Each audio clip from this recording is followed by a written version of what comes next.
महाभारत काल अर्थात द्वापर युग में हनुमान की उपस्थिति और उनके पराक्रम का वर्णन मिलता है। आज हम उन्हीं के 5 प्रमुख पराक्रम के बारे में जानेंगे। पौंड्रक की नगरी को उजाड़ना। पौंड्र नगरी का राजा पौंड्रक खुद को वासुदेव भगवान कहता था और श्री कृष्ण को अपना शत्रु समझता था। एक बार श्री कृष्ण की माया से उसके महल में एक कमल का फूल गिर गया और उसने अपने मित्र काशीराज और वानर द्वित से पूछा कि ये कहाँ मिलेगा। तो काशीराज ने कहा कि यह गंधमादन पर्वत पर मिलेगा और वानर द्वित ने कहा कि मैं इससे लेकर आता हूँ। हनुमान जी उसी दिव्य कमल सरोवर के पास रहते थे।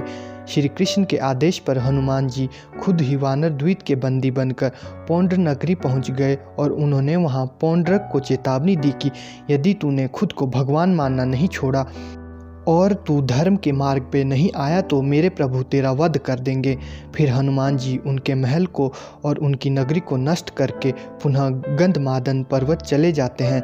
बाद में बलराम जी वानर द्वित का और श्री कृष्ण पौंड्रक का वध कर देते हैं। नंबर 2, भीम का घमंड हुआ चूर। एक बार द्रौपदी के कहने पर भीम गंधमादन पर्वत के उस कमल सरोवर के पास पहुंच गया था जहां हनुमान जी रहते थे। हनुमान जी रास्ते में लेटे थे तो भीम ने उन्हें वहां से हटने को कहा। तब हनुमान जी ने कहा कि तुम तो बहुत बलशाली हो, तो तुम खुद ही मेरी पूंछ हटाकर अपना रास्ता बना लो। परंतु भीम उनकी पूंछ हिला भी नहीं पाया।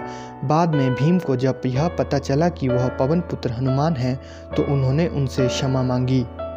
नंबर 3, अर्जुन का घमंड किया चूर।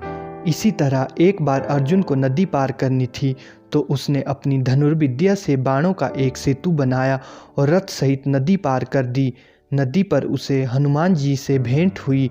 उसने हनुमान जी से कहा कि भगवान राम यदि इतने ही बड़े धनुर्धारी थे तो मेरे जैसे बाणों का पुल बना सकते थे।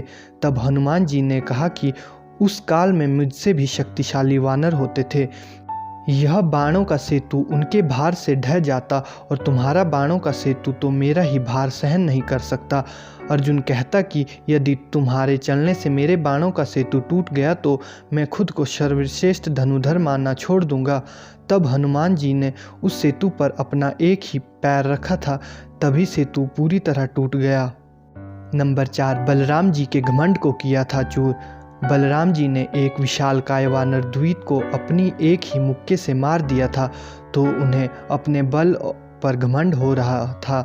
तब भगवान श्री कृष्ण के आदेश पर हनुमान जी द्वारिका के वाटिका में घुस गए और वहां फल खाकर उत्पात मचाने लगे।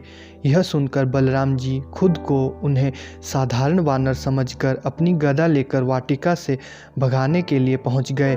वहाँ उनका हनुमान जी से गदा युद्ध हुआ और वे हाँफने लगे।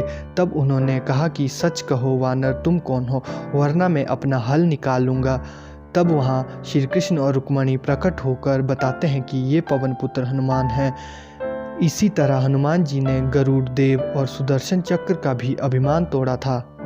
नंबर 5, महाभारत युद्ध और हनुमान। श्री कृष्ण के आदेश अनुसार हनुमान जी कुरुक्षेत्र के युद्ध में सूक्ष्म रूप में उनके रथ पर सवार हो गए थे।